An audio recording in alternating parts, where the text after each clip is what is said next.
A gerund is a verb ending in ing that acts like a noun.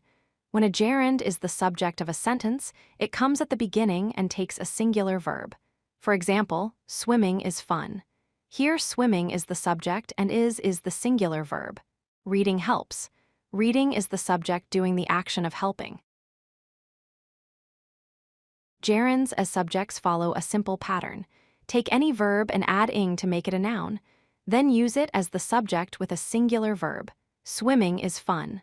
The gerund swimming is the subject. Reading helps you grow. Reading is the subject of the sentence.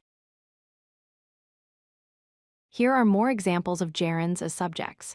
Surfing is very popular. Surfing takes the place of a noun as subject.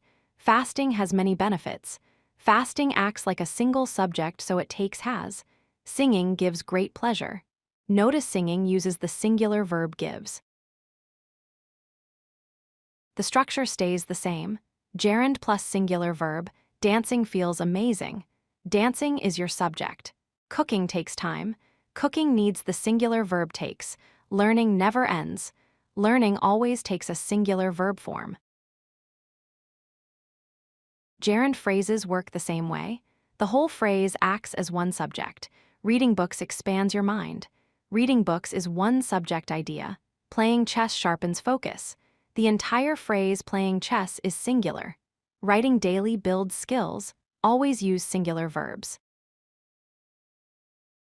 For negative sentences, use not plus gerund. Not knowing hurts you most. Not knowing acts as the subject. Not trying always fails. The phrase not trying needs a singular verb. Not studying wastes your time. Remember, gerunds stay singular even in negative form. Remember these 3 key rules. Gerunds always take singular verbs like is or helps. A gerund is any verb plus ing acting as a noun. Gerund phrases work exactly the same way. Now practice by making your own sentences with gerund subjects.